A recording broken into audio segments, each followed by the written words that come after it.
support our struggle to the hilt.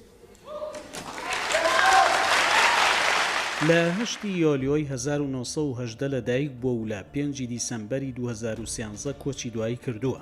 سیاسەتمەدار و شۆڕشگێڕێکی دژ بە ڕەگەزپەرستی بووە و یەکەم سەرۆکی ڕاشپێستی باشووری ئەفریقیا بووە. لە ساڵی 1994 تا 1999 وەک سەرۆکی ئەفریقای باشوور کاری کردووە. نیلسۆن ماندێلا لە یەکەم هەڵبژاردننی فڕەڕەگەزی هەڵبژێردرا و نوێنەرایەتی هەموو ڕەگەزەکانی کرد و حکومەتەکەی سەرنجی لەسەر هەڵوەشانەوەی میراتی ئاپارتایت بوو لە ڕێگەی ڕوبەڕووبوونەوەی ڕەگەزپەرستی دامەزراوەیی و هەژاری و نایەکسانی و پتەوکردنی ئاشتەوایی لە نێو ڕەگەزەکاندا.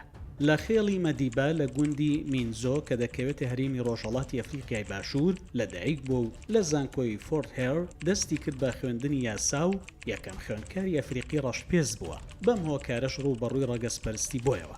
لە ساڵی 1952 لە گۆڕەپانی سیاسی دەرکەوتووە و وەک سەرۆکی لقی حیزبی کۆنگرەی نیشتیمانی هەڵبژێردراوە و دواتر لەگەڵ پارتی کۆمۆنیستی ئەفریقای باشوور بەشداری کرد لە دامەزراندنی ڕێکخراوی ڕەمی نەتەوەی توندڕە و لە ساڵی 1962 بە تۆمەتی تێکدان و پیلانگێڕی بۆ ڕووخاندنی حکومەت لەلایەن دادگای ڕیڤۆنیا سزای زیندانی هەتایەتایی بەسەردا سەپێنرا. نیلسۆن ماندێلا 27 ساڵی تەمەنی لە زینداندا بەسەر برد. هەڵمەتێکی نێودەوڵەتی بڵاو بێەوە کە فشاری دەکرد بۆ ئازادکردنی. پاشان بەهۆی ئەو هەڵمەتەوە لە ساڵی 1990 لە نێوان پەرەسەندنی شەڕی ناوخۆدا ئازاد کرا.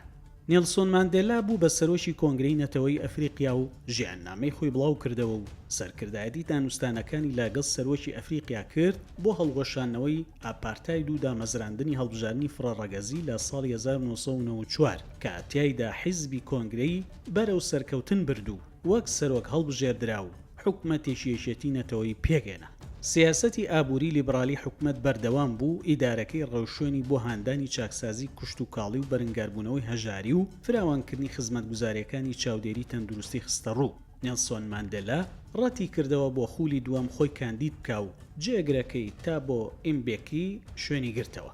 پاشان ماندێلا بوو بە دەوڵەتمەدار و گرنگی بە کاری خێرخوازی دەدا لە بەرەنگاربوونەوەی هەژاری و ئایدز لە ڕێگای دامەزراوەی نیلسۆن ماندێلاوە. بەهۆی هەڵوێستی دژ بە داگیرکاری و ئاپارتایدەوە ستایشی نێودەوڵەتی وەرگرتووە و زیاتر لە 250 جار خەڵات کراوە. لەوانە خەڵاتی نۆبڵی ئاشتی لە ساڵی 1993 مەدالیای ئازادی سەرۆکایەتی ئەمریکا و مەدالیای لینین لە یەکێتی سۆڤێتەوە. نیلسۆن ماندێلا لە جیهاندا بە گشتی و لە باشووری ئەفریقیا بە تایبەتی ڕێزێکی گەورەی لێدەگیرێ و بە باوکی نەتەوە ناسراوە.